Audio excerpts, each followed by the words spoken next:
प्रतिबद्ध है। नगरीय प्रशासन विकास विभाग के अंतर्गत 13% की, स्कूल शिक्षा विभाग के बजट में 10% की वृद्धि है।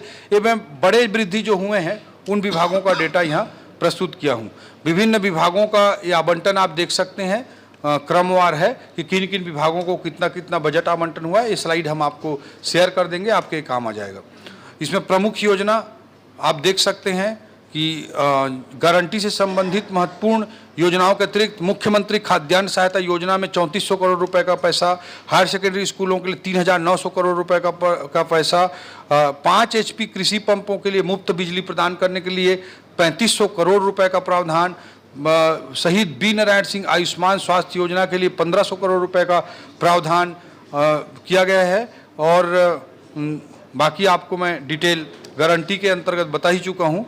ये अलग अलग विभागों की महत्वपूर्ण योजनाएं हैं। पीएम जनमन योजना, ग्रामीण विकास योजना अंतर्गत अन्य योजनाओं के अतिरिक्त पीएम जनमन योजना है, जो कि पीवीटीजी के लिए, जो राष्ट्रपति के दत्तक पुत्र कहे जाते हैं, पहाड़ी, कोरबा, बिरहोर, इन सब जनजातियों के लिए आदरणीय मोदी जी ने ये योजना चलाई है, उन तक एक्सेस पहुंचाने के लिए, उन तक सभी स्कीम्स को सैचुरेट करने के लिए। उसके लिए 300 करोड़ रुपए का प्रावधान इस बजट में कनेक्टिविटी के लिए, पीवीटीजी एरिया में कनेक्टिविटी के लिए किया गया है। ग्रामीण विकास विभाग के अंतर्गत अलग अलग विभागों का ये पूरा डिटेल है, आपको हम शेयर कर देंगे। महिला एवं बाल विकास विभाग का, शिक्षा विभाग का, स्वास्थ्य एवं चिकित्सा क्षेत्र का, कृषि विभाग का, कहाँ कहाँ महत्वपूर्ण कॉलेज खोले जा रहे हैं वो भी हम इसमें लिख दिए हैं। खेल एवं युवा कल्याण, पर्यटन क्षेत्र का, इसमें बहुत महत्वपूर्ण बिंदु जो है, 2 बिंदु, बाकी का जिक्र बार बार हो चुका है। छत्तीसगढ़ आदि भाषा परिषद का गठन किया जाएगा, इस बजट में प्रावधान है। गोंडी, हल्बी जैसे जो हमारी बोलियां हैं उनको प्रमोट करने के लिए, हम बस्तर में गोंडी हल्बी हमारे लोग बोलते हैं, उनके कल्चर से अलग ही जा कर के हम भाषा और संस्कृति को कहीं ना कहीं उनको थोपते रहते हैं। वो जीवन भर झरना का पानी पीने वाले आदमी को हम ना का नल पढ़ाते हैं, जीवन भर जंगल देखने वाले आदमी को ग का गमला सिखाते हैं। तो ये स्थिति ना हो और उनके मानसिकता में, उनके संस्कृति के अनुरूप चीज़ें आगे बढ़ सकें, उसके लिए छत्तीसगढ़ आदि भाषा परिषद का गठन करने का निर्णय हमारी सरकार ने आदिवासी भाइयों की दृष्टि से लिया है। और गोंडी भाषा के से रिलेटेड सॉफ्टवेयर डेवलपमेंट के लिए भी इस बजट में प्रावधान किया गया है। अधोसंरचना में बहुत बड़े बड़े प्रोजेक्ट लिए गए हैं, जैसा कि मैंने मेडिकल कॉलेजेस का जिक्र किया, बहुत सारे रोड, ब्रिजेस इनका है।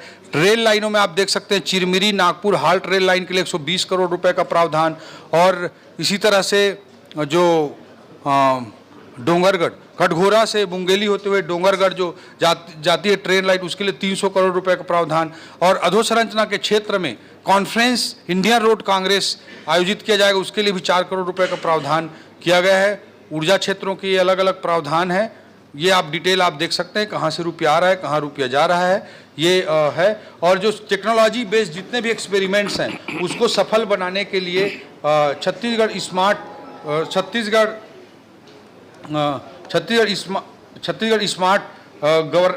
सेंटर फॉर स्मार्ट गवर्नेंस की भी हम स्थापना करने की घोषणा इस बजट में किए हैं। ये कुछ महत्वपूर्ण बिंदु बजट की दृष्टि से मैं रखा हूं। वित्त मंत्री जी, मैं विकल्प शुक्ला हूं, आकाशवाणी समाचार से। जी विकल्प जी। वित्त मंत्री जी, आपने बहुत तकनीकी आधारित रिफॉर्म और सुशासन से तीव्र आर्थिक विकास को हम सुनिश्चित करेंगे। टेक्नोलॉजी बेस्ड रिफॉर्म्स हमको इंट्रोड्यूस करना है, गुड गवर्नेंस इंश्योर करना है, उसके आधार पर फास्टेस्ट इकोनॉमिक ग्रोथ को अचीव करने की हम कोशिश करेंगे। तीसरा, अभी कैपेक्स बढ़ाना, बहुत सारे गारंटी और बहुत सारे राजस्व एक्सपेंडिचर आते हैं, उस बीच में कैपेक्स बढ़ाना बड़ा चैलेंज होता है। बट कैपेक्स 1 रुपये कैपेक्स 100 रुपये अगर कैपेक्स बढ़ता है तो 247 रुपये का जीडीपी में कंट्रीब्यूट करता है। तो किसी भी डेवलपिंग इकोनॉमी को अगर आगे बढ़ना है तो कैपेक्स को उसको बढ़ाना ही होगा। इसलिए हमने इसमें भी बहुत एग्रेसिव टारगेट तय किया है। पिछले साल की तुलना में कैपेक्स में 20% की वृद्धि इस बजट में की गई है, जबकि पिछले 5 सालों में कैपेक्स का जो एवरेज ग्रोथ था वो 12% था। चौथा हमारा है कि हमारा छत्तीसगढ़ बहुत ही प्राकृतिक संसाधनों से परिपूर्ण है, तो उनका उचित इस्तेमाल हम कैसे करें नेचुरल रिसोर्सेज का, ये हमारा चौथा पिलर होगा। 5वां पिलर होगा हमारा अर्थव्यवस्था के सेवा क्षेत्र की नई संभावनाओं पर जोर। पहले स्लाइड में हमने देखा कि सर्विस सेक्टर का कंट्रीब्यूशन छत्तीसगढ़ में अभी बहुत कम है, और सर्विस सेक्टर में ग्रोथ का रेट भी बहुत कम है। तो उसको बढ़ाना हमारे लिए बहुत बड़ी चुनौती होगी। इसलिए आने वाले समय में हम इसको फोकस करेंगे, तभी हमारी इकॉनमी बढ़ पाएगी। सरकार की सारी क्षमताओं के अतिरिक्त निजी निवेश भी सुनिश्चित करना। सरकार की इन्वेस्टमेंट की एक सीमा है। अभी वर्ल्ड में जो भी देश आगे बढ़े हैं, चाहे सिंगापुर का एग्जाम्पल लें, हम ताइवान का एग्जाम्पल लें, साउथ कोरिया का एग्जाम्पल लें, पिछले कुछ दशकों ने जो बड़ा जंप किया है, या छत्तीसगढ़ या भारत देश के अंदर गुजरात जैसे स्टेट का एग्जाम्पल लें, प्राइवेट इन्वेस्टमेंट हमको लाना पड़ेगा। हर सेक्टर में हम नहीं ला सकते। गरीब कल्याण के लिए वेलफेयर स्कीम भी चाहिए, लेकिन अन्य क्षेत्रों के विकास के लिए प्राइवेट सेक्टर के लिए सूटेबल इकोसिस्टम बनाना हमारी रणनीति होगी, छठवें रणनीति के तौर पर। सातवां हमारा पिलर होगा बस्तर सरगुजा को फोकस करना, ये हमारा सातवां पिलर होगा। आठवां हमारा पिलर होगा डीडीपी, डिसेंट्रलाइज्ड डेवलपमेंट पॉकेट्स। हर स्थान की अपनी अपनी खूबी होती है। बस्तर की अपनी खूबी है, अपनी विशेषताएं हैं। रायपुर, दुर्ग, भिलाई जैसे क्षेत्रों की अपनी अलग विशेषता है। नया रायपुर की अलग संभावनाएं हैं, सरगुजा की अलग संभावना है, रायगढ़, कोरबा जैसे औद्योगिक क्षेत्रों की अलग संभावनाएं हैं। कृषि प्रधान जिलों जैसे महासमुंद, बेमेतरा, बलौदा बाजार, इस तरह के जिलों की अलग संभावनाएं हैं। तो उसके अनुरूप हम अलग अलग पॉलिसी को प्रमोट करते हुए अर्थव्यवस्था को आगे बढ़ाने का काम करेंगे। और इसे हमने एक टर्म दिया है डीडीपी, डिसेंट्रलाइज्ड डेवलपमेंट पॉकेट्स। और नवा हमारा पिलर होगा छत्तीसगढ़ की संस्कृति को फोकस करके काम करना। और 10वां, हम जितनी भी बातें करें, सबसे इम्पॉर्टेंट होता है इम्प्लीमेंटेशन। जब तक हम कितना भी बड़ा सोच लें, कितने भी अच्छे विचार हों, जब तक हम उसे इम्प्लीमेंट नहीं कर पाएंगे तो कोई रिजल्ट नहीं आना है। इसलिए हमारा एक पिलर हमने इम्प्लीमेंटेशन को रखा है। Importance of implementation is most important, इसलिए ये हमारा 10वां और महत्वपूर्ण पिलर है। इस पर हमारा फोकस रहेगा। मोदी की गारंटी के तहत, जैसा कि आदरणीय मुख्यमंत्री जी ने बताया, प्रधानमंत्री आवास योजना के लिए हमने 8,369 करोड़ रुपए का प्रावधान किया है। अभी द्वितीय अनुपूरक में 3,800 करोड़ रुपए का प्रावधान किया था। महतारी वंदन योजना अंतर्गत 12,000 रुपये प्रति वर्ष देने का निर्णय हमारी सरकार ले चुकी है। कृषक उन्नति योजना के अंतर्गत 10,000 करोड़ रुपए का प्रावधान हमने किया है। जो जल जीवन मिशन है उसके लिए 4,500 करोड़ रुपए का प्रावधान किया है। तेंदुपत्ता संग्राहकों को 4,000 रुपये प्रति मानक बोरा से बढ़ाकर 5,500 रुपये प्रति मानक बोरा भुगतान करने का हमने निर्णय लिया है। दीनदयाल उपाध्याय भूमिहीन कृषि मजदूर योजना के अंतर्गत प्रतिवर्ष हम 10,000 रुपये का भुगतान करेंगे। 7,000 रुपये जो पहले थे उसे बढ़ाकर 10,000 रुपये करने की गारंटी हमने अपने संकल्प पत्र में दिया था, उसी के अनुरूप यह निर्णय लिया गया है। रामलला दर्शन के लिए हम 35 करोड़ रुपए का प्रावधान छत्तीसगढ़ की जनता जनार्दन के आस्था और विश्वास के अंतर्गत किए हैं। छत्तीसगढ़ उद्यम क्रांति योजना का क्रियान्वयन भी युवाओं के लिए किया जाएगा। राजधानी क्षेत्र के दृष्टिकोण से SCR, स्टेट कैपिटल रीजन के लिए भी बजटीय प्रावधान हमने किया है। यह भी मोदी की गारंटी का हिस्सा था। इन्वेस्ट इंडिया की तर्ज पर इन्वेस्ट छत्तीसगढ़ के आयोजन के लिए भी प्रावधान किया गया है। और राज्य के 5 शक्ति पीठों को कैसे विकसित किया जाएगा, ये भी मोदी की गारंटी में था। इसे भी हमने इस बजट में योजना बनाने की दृष्टि शामिल किया है। और आगे आने वाले समय में अलग अलग फंड को एक्सप्लोर करते हुए कन्वर्जेंस मॉडल पे काम करके यह काम भी हम सुनिश्चित करेंगे। जो राजकोषीय स्थिति है, राज्य का अपना राजस्व हम 22% बढ़ा रहे हैं। ये गवर्नेंस पर आधारित वृद्धि हम करने का पूरा प्रयास करेंगे। इसलिए हर जगह आपने देखा होगा कि टेक्नोलॉजी बेस्ड जो एक्सपेरिमेंट्स हैं उसको हमने बढ़ावा दिया है, ताकि पारदर्शिता आए और ईमानदार करदाता को हम प्रोत्साहित कर सकें। जो राजकोषीय घाटा होगा वह 2.9% है, 16,000 करोड़ रुपए का। जो FRBM एक्ट का 3% का लिमिट FRBM एक्ट में है उसके विदिन है। जो वर्ष 2023-24 में कुल राजस्वाधिक रेवेन्यू सरप्लस बजट है, इसमें 1,060 करोड़ रुपए का रेवेन्यू सरप्लस हमने अनुमानित किया है।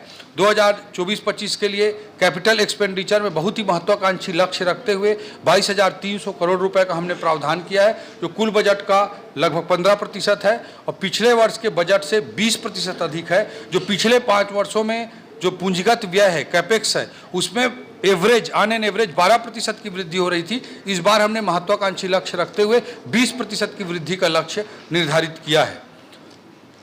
ये अलग अलग पैरामीटर्स में ग्रोथ है।